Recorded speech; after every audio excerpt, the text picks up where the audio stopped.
Hello, I'm Cherie Canning, the founder of Luminate Leadership. I am fascinated about what goes on beneath the surface for human beings, and that's what we're here to explore on this podcast. Welcome to Lead with Courage. Hey, could I ask you a little favour? If you're enjoying the Lead with Courage podcast, could you please go and hit subscribe now? It's a small way you can support the show, and it helps us bring you even more inspiring conversations. Thanks for listening and enjoy today's episode. My guest today is Dr. Hayley D. Quinn, a former clinical psychologist, author, and anti-burnout coach, and another one of our incredible speakers at this year's Ignite Women in Leadership Conference. Hayley has made it her life's work to help women understand why they do what they do and how to stop it costing them. We get into self-compassion, the patterns we inherit, and why accepting help is so much harder than it looks. If you've ever wondered why you keep repeating the same cycles even when you know better, this episode will hit home. Dr. Hayley D. Quinn, welcome to the Lead with Courage podcast. Hey, Cherie, thanks so much for having me on. It is an absolute delight to see you, to connect with you. We're going to share with the listeners how impactful your work is and how we've come across the work that you're doing. And I can't wait to get into the conversation. To begin, though, we always ask our guests the same question each and every time. And there's no right or wrong answer to this. It's just your take.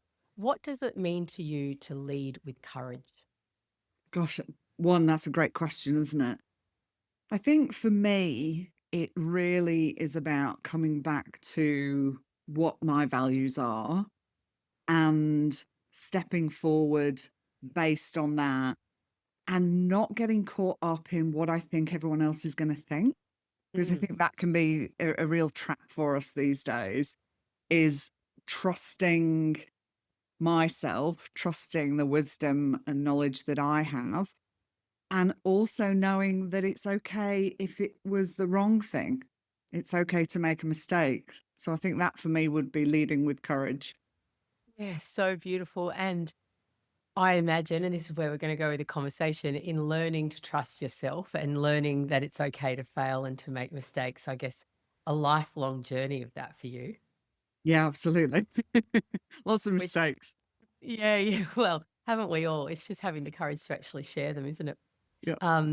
We were so lucky to host your Brisbane book launch. So you are a published author, and I've got mine here, From Self-Neglect to Self-Compassion.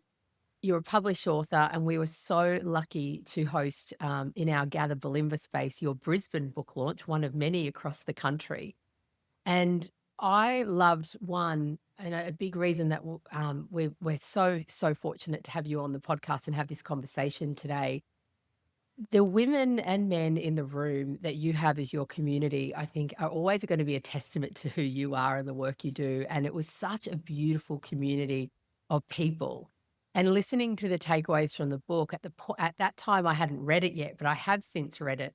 And I'd love to go through some of this with you. And one thing that really stuck out to me in the beginning, actually, in your intro, and I'll just read it out. It says,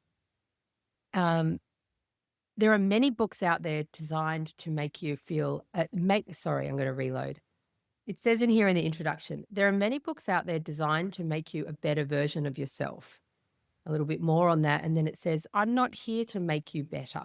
I'm here to help you get to know yourself better, to shine a light on how you might be neglecting yourself, and to show you that life can be better. I absolutely loved that philosophy. Can you shine some light on those thoughts and what that means to you? And I guess that the essence of the book. Yeah. So firstly, I would like to say I was actually really lucky to host my book launch at Gather. Oh, It's such a beautiful space, and you did such a beautiful job of, getting that ready for me and making that so special. So thank oh, you. oh, you're so welcome. Thank you.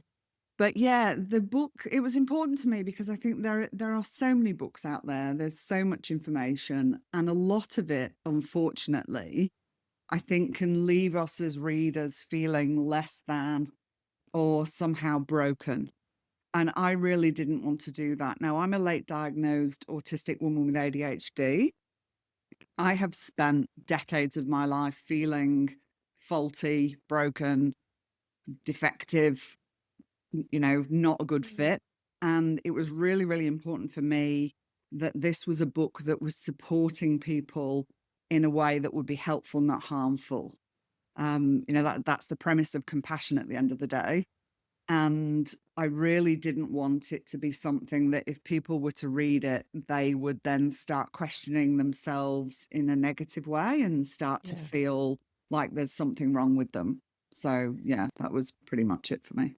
Yeah, I love that. I've got some, I was really curious to ask you actually around your late in life diagnosis. Can you, I wrote it down and now I'm going to edit this part because I have written it down and now I just want to find where I wrote it.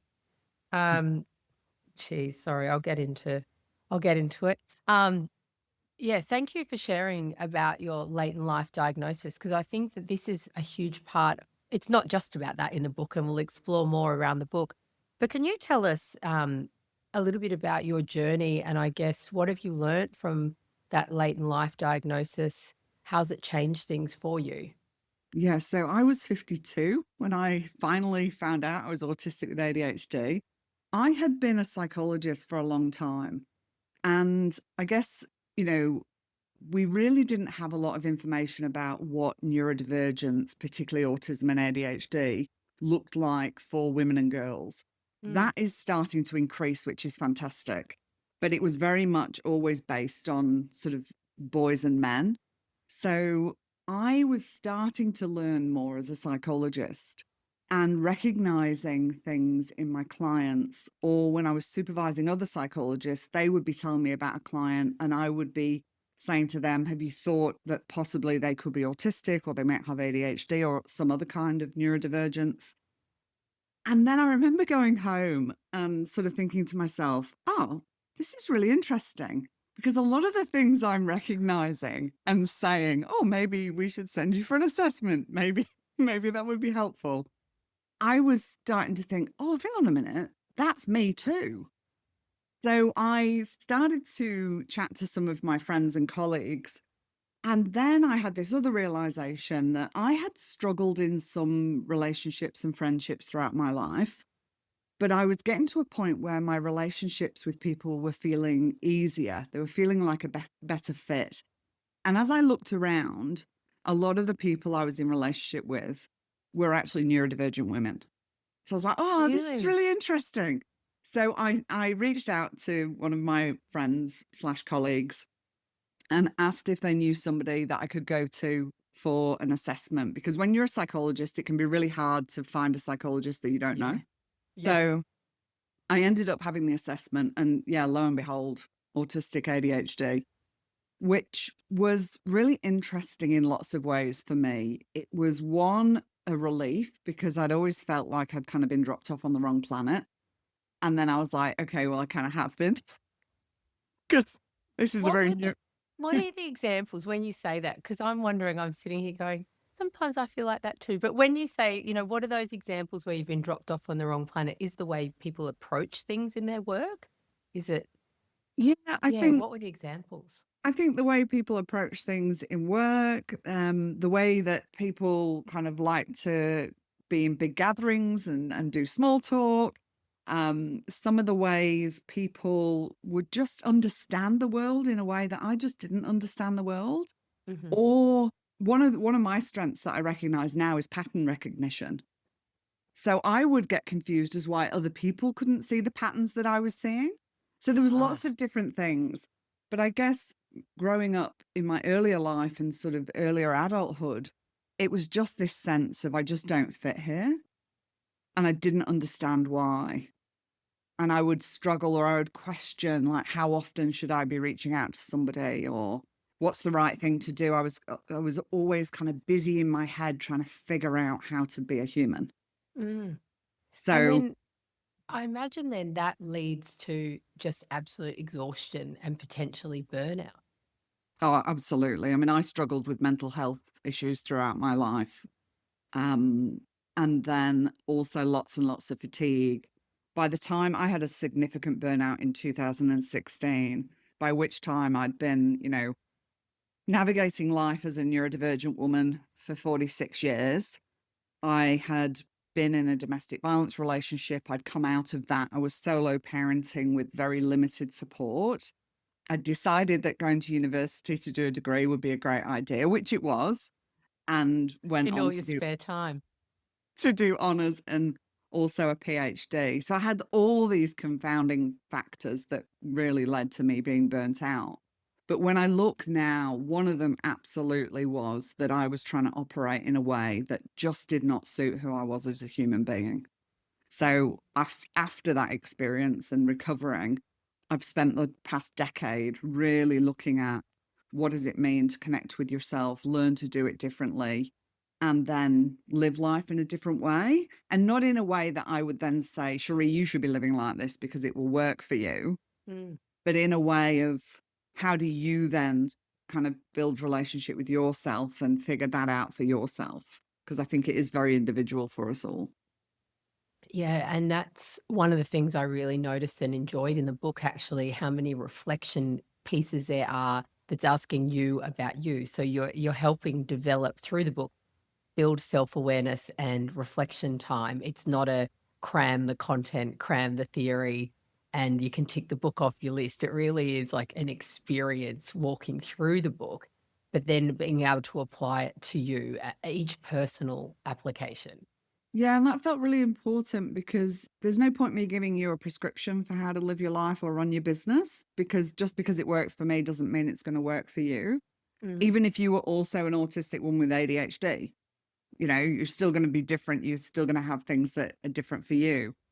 And not everybody, I mean, I don't work as a therapist anymore. I work as a coach, but not everybody can access therapy. And I had a lot of, knowledge and experience from being a psychologist for so long that I thought, well, this is an opportunity as well for people to start doing some of that work who perhaps can't access for whatever reason, Mm. going into therapy or doing some of that deeper work. Yes. Yeah, I love that. It's such a generous lens as well. So it's, yeah, that accessibility isn't there for everybody. And now it is with your book. Thank you. Can you tell me about the term self-compassion?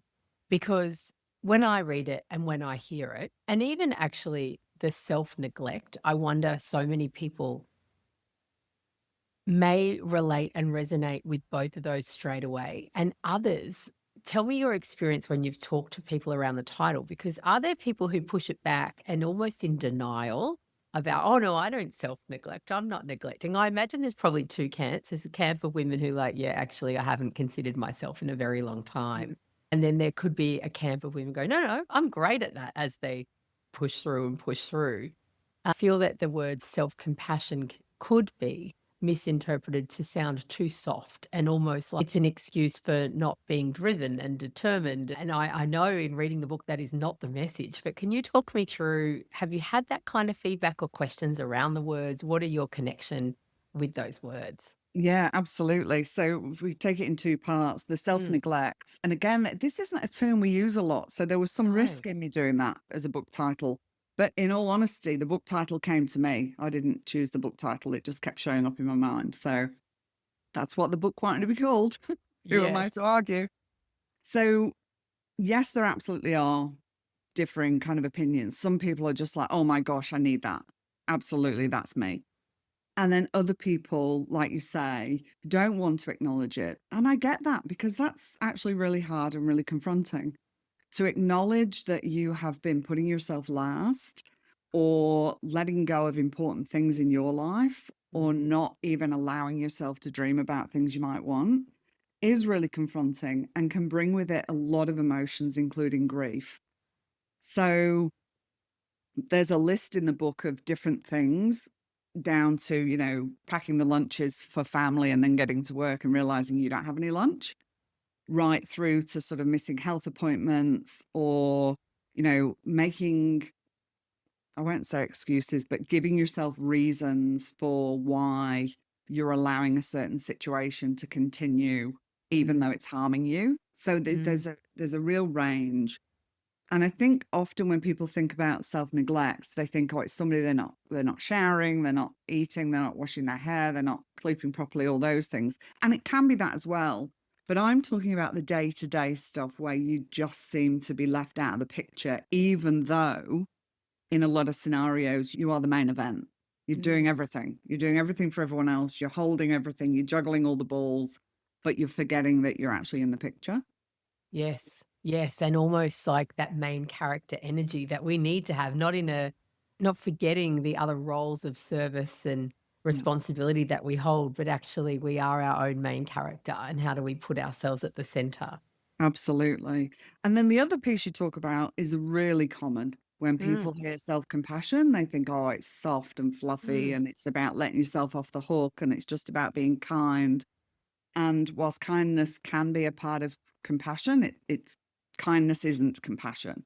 mhm, So I always come back to the definition by Professor Paul Gilbert, who's the creator of compassion focused therapy.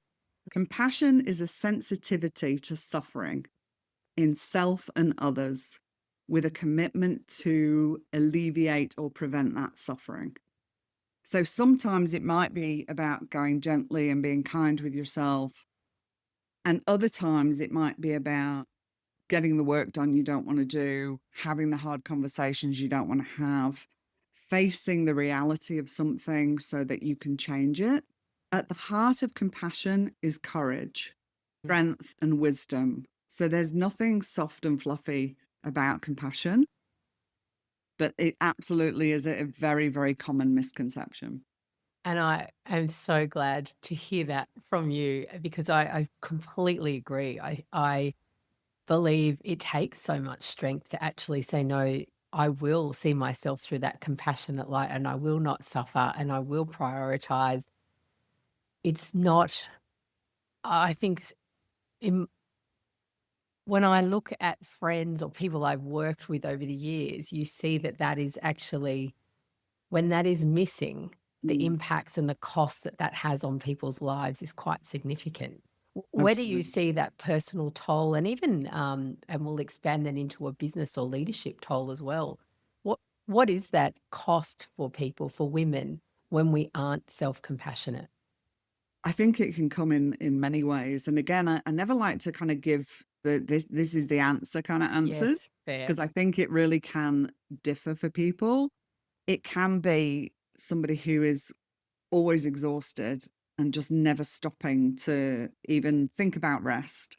And that's got its whole connotations around guilt and shame and all sorts of stuff. And I talk about these different elements as well within the book. It can be that people are living a life that just doesn't suit them.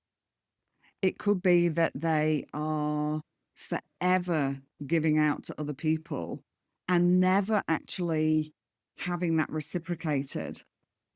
People get used to somebody being the go to, she'll say yes, she'll do the thing. Mm, And a lot of the time, unfortunately, those people don't tend to get people who say, how are you going? What can I do for you? What do you need?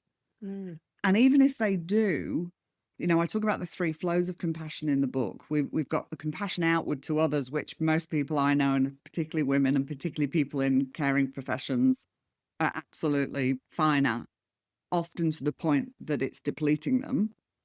Then there's the self compassion, which is obviously this compassion that we give to ourselves. But then there's also the flow of compassion from others to us. And what I find as well is the self compassion and the compassion from others can be really tricky flows of compassion for people.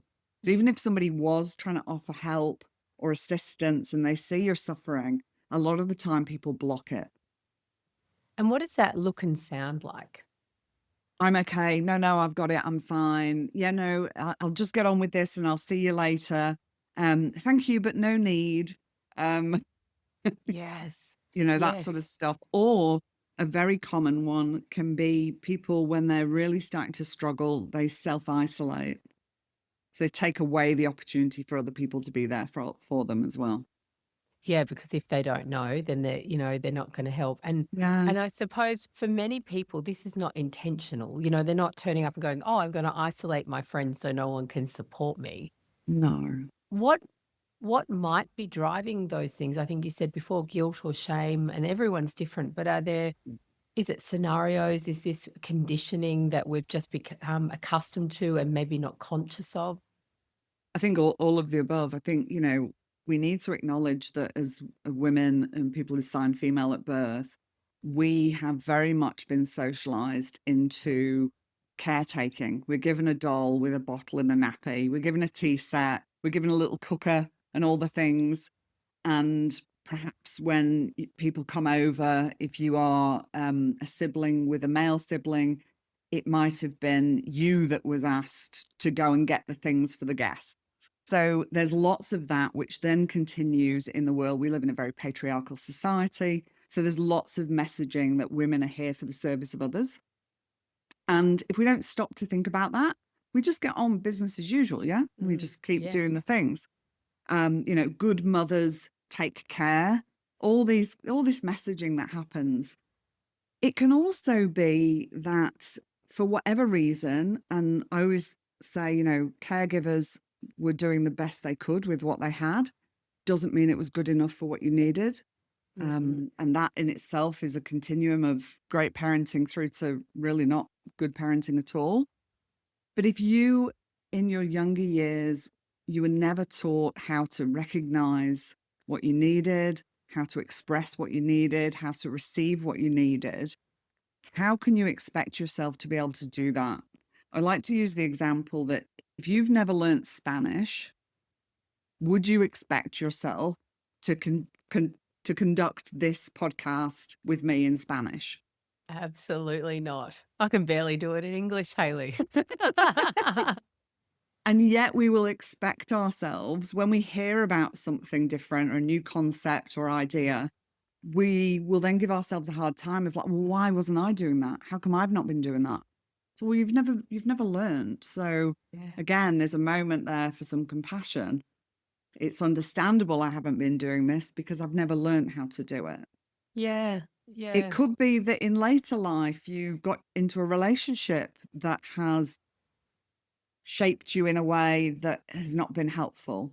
So it's really looking, and again, like you mentioned, there's lots of reflective questions through the book, looking at what is it about me, what is it about my circumstances, my history that helps me understand why I behave the way I do, Mm. why I allow this, why I don't allow that. Yeah, and just even that reflection I see as self-compassion because you're Yeah. just inquiring into understanding yourself. As you're explaining that, I'm having little flashbacks to when Chloe was a baby and my mother-in-law, Debbie, she's a beautiful human being, and she would say to us all the time, "Let me know where I can help. Let me know where I can help." And I must have come across conversations where I've heard women say, "Sometimes we don't take help. We don't say yes to help." And I remember a few times hearing that and then hearing her saying, "Can I help with X, Y, or Z?" So she'd be very specific.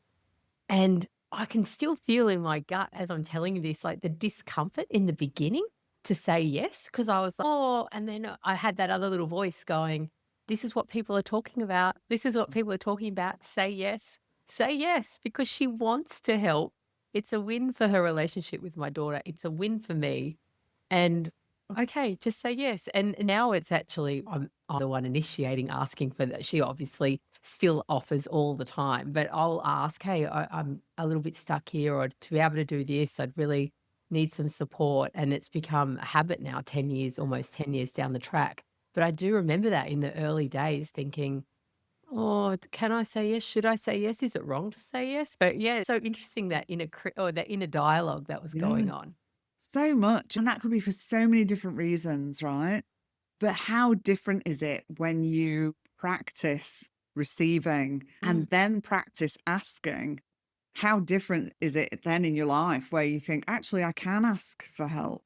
Yes, yes, and it's so freeing actually, Mm. and I think that when you take yourself out of your own little bubble and you realize it's a human need to contribute, so other people wanna help you. If they can see the benefits for you or your family or whatever the situation is, it is a win-win, but often maybe we haven't always framed it as a win-win. We see it as a weakness or an Yeah. imposition, or it's just discomfort because we're not used to it yet. And I think, in that sort of postnatal period as well, there's so much pressure on you mums to be doing it right and to be Mm, okay as a mum. And I think some of the barriers there can be, well, if I have to accept help, maybe it means I'm not coping or I'm not doing okay. And that can yeah. feel really threatening, right? So I think the Yes. conversations like this is so important for people to hear that actually we're not designed to raise children by ourselves. This No. is a very Western culture thing, and it's not helpful at all. No, Um, in no way. When you look at other cultures around yeah, the world and that communal sense of, it takes a village to raise a yeah, child, that is not necessarily how most of us are operating in our Australian or Western society, sadly, yeah, which maybe just permeates the compound effect where we're not used to it. So, because it's so unusual or not always displayed or modeled around us, we don't see it as the norm. So, yeah, it's powerful. Can you tell me about the inner critic? What I loved in the book with your compassion focused therapy that you referenced just before. There's that beautiful phrase around humans with tricky brains. Can you tell me a little bit about humans with tricky brains? yeah. So that's Paul Gilbert's phrase. I won't claim it for my own as much No. as I use it a lot. But we're born with a tricky brain, and it's a brain that was designed for us, not by us. And if we did design our own brain, you've got a question. Would you design a brain that ruminated over all the things, one that woke you up at 3 o'clock about a comment you made 7 years ago to somebody, and are they still thinking you're a fool? And you So can get true. caught in all this sort of stuff. So I think understanding what it means to be human and that our brain works in a particular way for particular reasons. And there's lots of things. We have an inbuilt negativity bias. We don't choose to be able to focus more clearly on negatives. That is how our brain works because it's about keeping us safe. And the inner critic, when we think about that, can develop for lots and lots of reasons. I don't know that I've ever met anybody really that doesn't have some level of inner criticism. Mm. Some people it's not very frequent, some people it's not particularly hostile, it just shows up. And for other people, it can be brutal. And I know for me growing up, it was. I had a very hostile relationship with myself. This can be internalized the way other people have spoken to you. This can be that we are trying to navigate a world where we come from an ancestry where if we were kicked out of the group, that was actually really dangerous for us. We needed to be in the group to be able to survive. Now, obviously, we live in very different times to our ancestors, but it's still in us, it's in our DNA. People are trying to show up in the right way on social media and follow the trends and all these things because if we do that we say look at me, I belong, I'm part of the pack. Yeah. And if we don't, then our threat system can get activated, and when the threat system gets activated the inner critic can start to get louder. So I think one of the things I always like to think is if my critic is showing up, which thankfully for me now, my default is compassion because I've been practicing this for so long. But of course, I still have an inner critic. If that inner critical voice starts to show up, my first question to myself is, what has activated my threat system? Hmm. And is it something that is actually real or is it something that's imagined? Because unfortunately for us, or fortunately, depending how you're using it, the brain can't tell the difference if something's real or imagined. So if you sit there imagining worst case scenario and that everything's going to go wrong and in your business everything's going to go wrong, you are going to respond as if that is really happening. Yeah. Yeah. Yeah. And then the decisions you make from that place Oh yeah. are in alignment with that negativity or that fear. Yeah, because the threat system is only interested in being safe. So it's like, okay, get safe. Not, is this a wise decision that's going to benefit me in a week's time, in a month, in a year, in 5 years? Is this the best for everybody involved? It's not thinking like that. Your threat No. system is just like, let's get safe. We need to get rid of how we're feeling. So the decision making could actually be quite harmful. It might be short term helpful in Mm. terms of helping you not feel so awful, but long term harmful. If we can regulate our emotion system, our nervous system, and we can activate what we call the green circle or soothing system.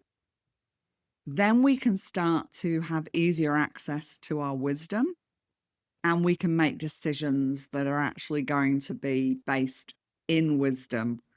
We're going to be more open-minded in how we think. We're going to be more creative in how we think, and then we're going to make better decisions. The green is the soothing system. So that's our rest and digest, kind of tend and befriend. So it helps us downregulate and feel calm, but it also helps us feel connected to ourselves and other people as well. So it's not just about soothing and rest. It's also about how we can connect with ourselves and other people. And so then what is the red?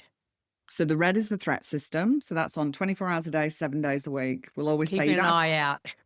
you don't have to practice having a panic attack. Like if you're going to have a panic attack, it's going to happen. You don't need to practice that. And if you think about so many of the audience and our listeners on the Lead with Courage podcast are coming from that leadership space, many women, also men. So when we're leading, and this is true, these circles and spaces are true for all genders, aren't they? This is absolutely human. This human. is human. If you're a human being with a pulse, then it's for you. This is for you. And when we think around how are we showing up for others, because then, you know, there's that reflection. If your energy is contagious, isn't it? You know, we say it all the time. Energy is contagious. Is yours worth catching? At the same time, and that, I'll say that in our Illuminate workshops often, but when you can tell me this from your background, but is it the mirror neurons of the people's energy that then if I'm in a heightened state and I'm stressed and I'm anxious around the financials of the business and I'm worried about the, you know, the economy at the moment and the new issues with the budget and whatever's happening, if that's all in me and I haven't regulated myself and I turn up to a meeting with my team, that energy that I'm giving, like how does that impact the people around me? Absolutely. And again, it's complex and multifaceted. And yes, we have mirror neurons. So, you know, we do catch what other people I don't know are that that's a feeling. technical term, but that's the one I'm going with. But that's okay, because sometimes we don't want to use the technical terms. One of the things I wanted to do in the book was take complex information and make it really digestible and palatable, because not everybody Yes. wants to read all the finer details in a research article or use all the academic language. I think that in itself gatekeeps, and I'm not here for that. But one of the other things that happens if you're dysregulated, and that can just be in a little, I don't mean you're running around the office screaming at everybody, but certainly don't do that. If you're acting in a way that's different and you've got a staff member that perhaps has a trauma history or is somebody who is hypersensitive to other people around them, they're going to pick up on that. And that's going to impact how they're feeling as well. So when we're talking about leading, whether it's in families, whether it's in business organizations, if we can understand ourselves and we understand what motivates us and we understand what triggers us, we can then kind of manage how that is going. And if we need to go and interact with another member of staff, we can then do what we know to be helpful for us so that we're grounded and we're coming from a place of wisdom, because we want to be wise leaders, right? Yes.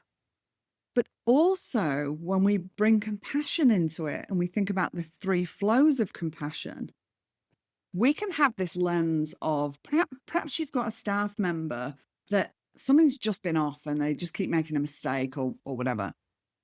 And if it's having an impact on your business, you might have the thing of, okay, my threat system is activated, and you're not necessarily aware of this.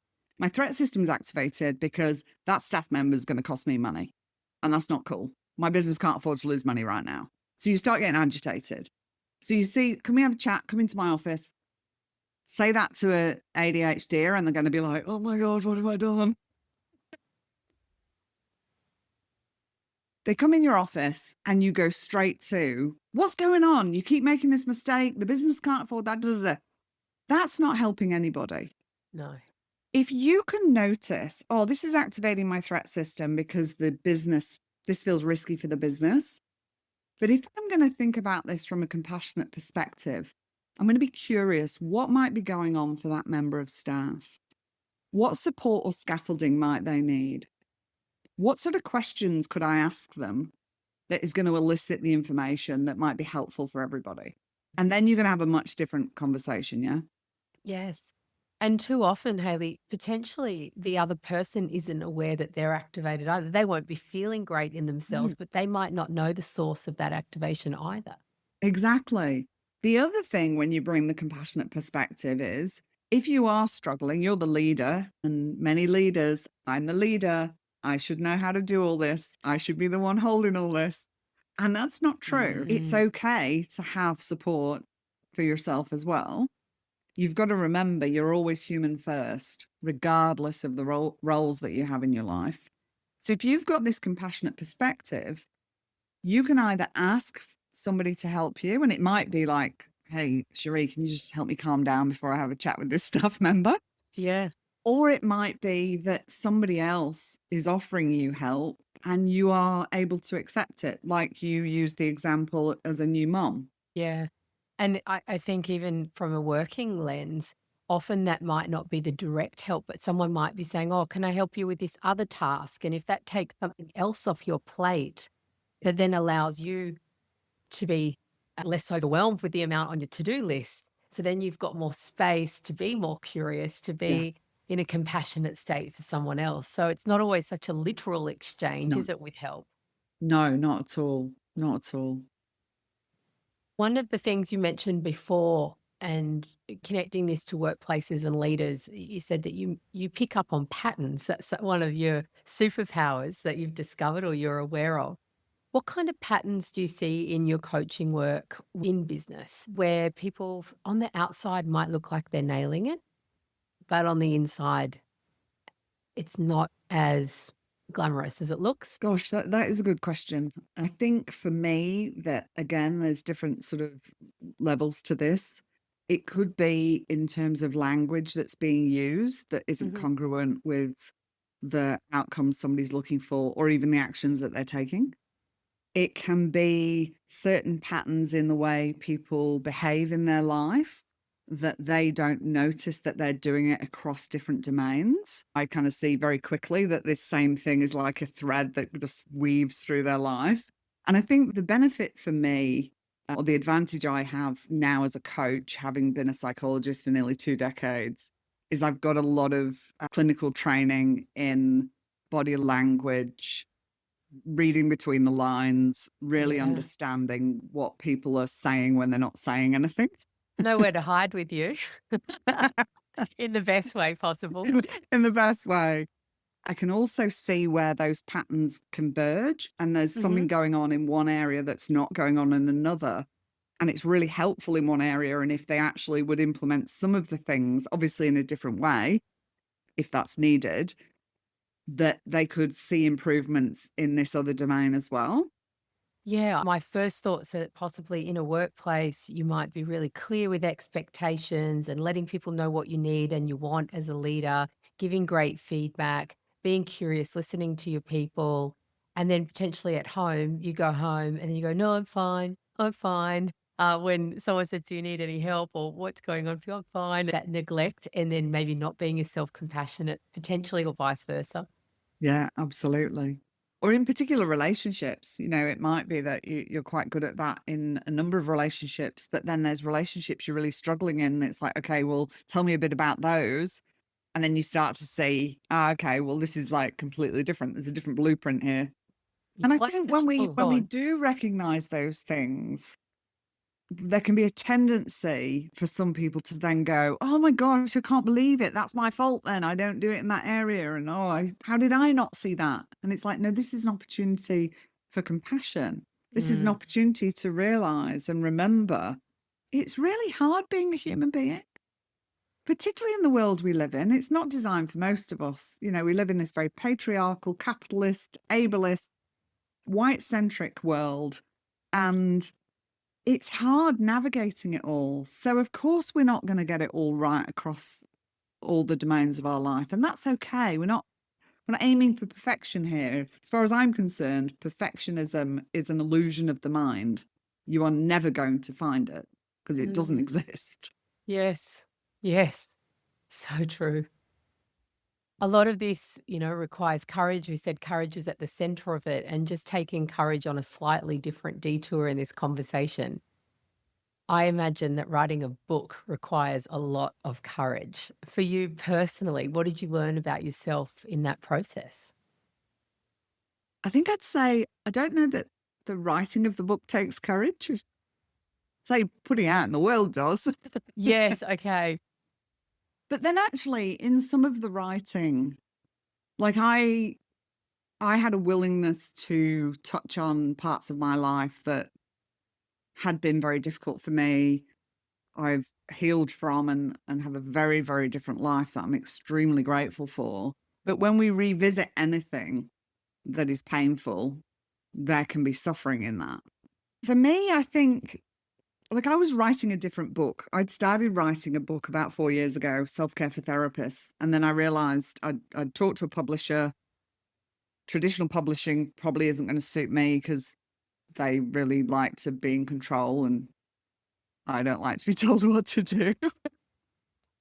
But also, I knew it wasn't the right book because I Yeah, didn't okay. just want to stay working with therapists.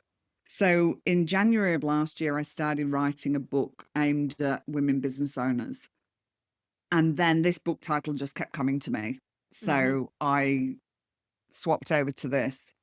I think what I learned from that process is I wrote this book really quickly. It flowed through me really easily. Yeah, okay. And I guess it added to my confidence of my knowledge and what I've learned through my life, but also through my professional training. It also, I mean, it's called From Self Neglect to Self Compassion. So you can't write a book like this and neglect yourself because you just have these constant reminders. So it really allowed me to prioritize. My submission date was my wedding anniversary. And I did Mhm. that because I wanted, when I'm 80 years old, I want to look back and I'm like, yeah, I'm not going to remember some random date, but Yes. I'm going to remember that I submitted my first draft on my wedding anniversary. But what that meant was I had to sit back and go, okay, well, if I've got a deadline of my wedding anniversary and I've got a relationship that I really value, how am I going to prioritize both of those things?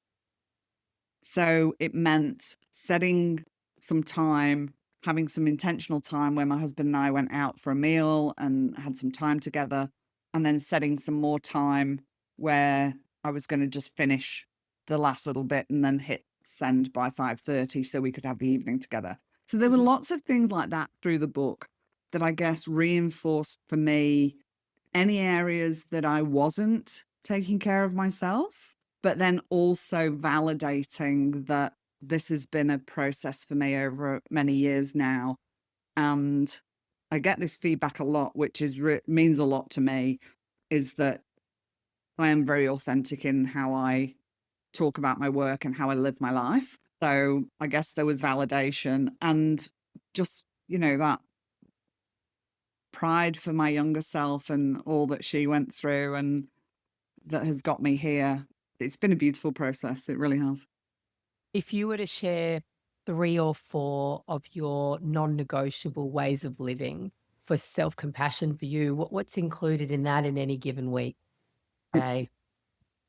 So I check in with myself every day. Like I start by checking in with myself as soon as I wake up. I literally have a practice, which felt really, really weird when I first started doing it. But I literally will just be like, "Good morning, Hayley. How you going? How did you sleep?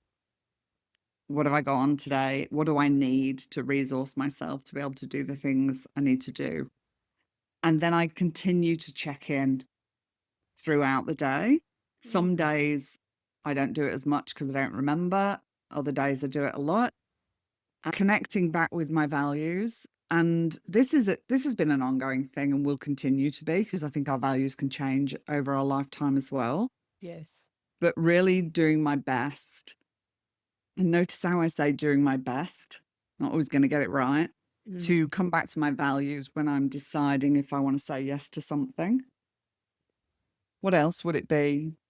Um, for me, asking for help has been a big learning over Mhm. the years. and I try and practice that every week, even if it's something little.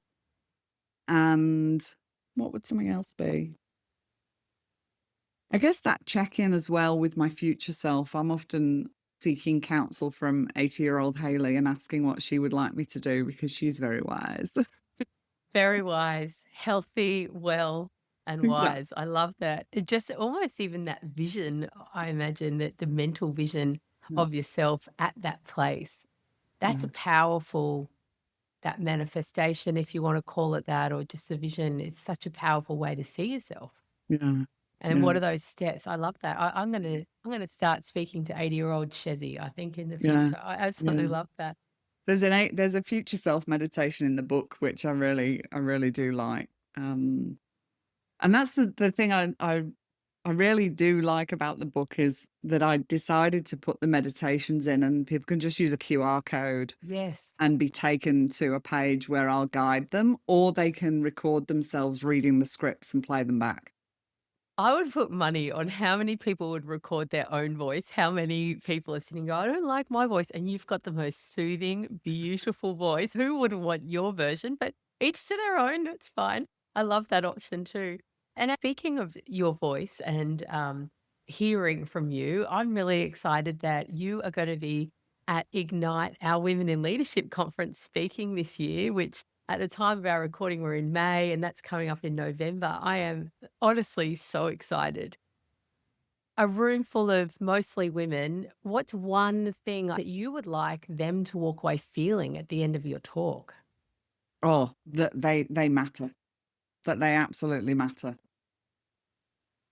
That's the short version. I love that. And the next question I have for you, I'm wondering if you've just given me the answer for that is, if we were to put one thing on a billboard for every leader to see, what would it say? Gosh. Oh, you see, my mind's just going, just it's interesting when these things happen because sometimes we just have the flow of the answer, and other times Yes. the mind will do this.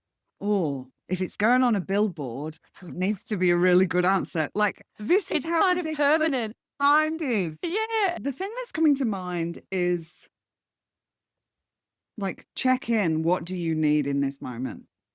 Mm. That can feel so broad, but in the moment, when you do that, you know what you're asking of yourself because you're in the particular context or situation.